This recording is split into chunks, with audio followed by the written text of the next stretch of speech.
maalinta 23aad tukashada iyo walwalka. weydiista waadna heli doontaan, raadiya waadna helaysaan, garaaca iriddana waa la idinka furi doonaa. qof kastoo weydiistana wuu heli doonaa, kii raadiyana wuu helaa, qof kastoo iridda garaaca waa laga furi doonaa.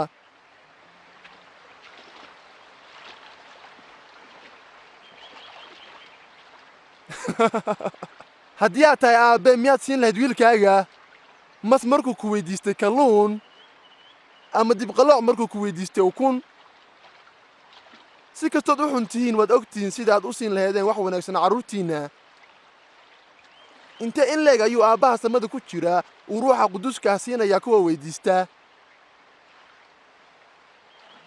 waxaan idiin sheegayaa, ha ka fikirina noloshiinna waxaad cuni doontaan ama waxaad xidhan doontaan.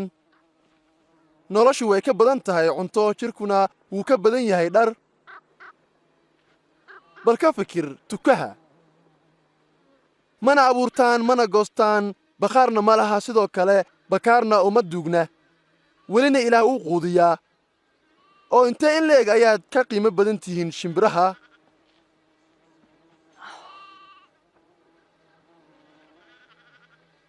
midkeebaa walwal noloshiisa isaguu ku dheerayn karaa?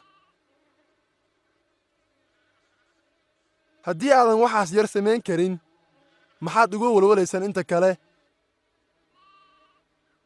bal ka fikira ubaxyada siday u baxayaan. iyagu ma shaqayn karaan mana wareegi karaan. welina nebi sulaymaan dharka boqortooyadiisii umuusan labisanin kuwan midkood. haddii ilaah uu dhar maanta uu guntiyo caws oo uu beritana lagu tuuro dabka, intee in le'eg ayaad hubtaan inuu idinka dhar idin hubin doono, kuwa yahow rumaysadka daran. sayidow, rumaysadka noo siyaadi. haddii rumaysad la'eg idin khardala, waxaad ku amri lahaydeen geedkan weyn, xididadiisa kor u sii baddana ku beera, wayna idin addeeci doonaan. 1 maxay ku lug leedahay weydiista, doona iyo garaaca?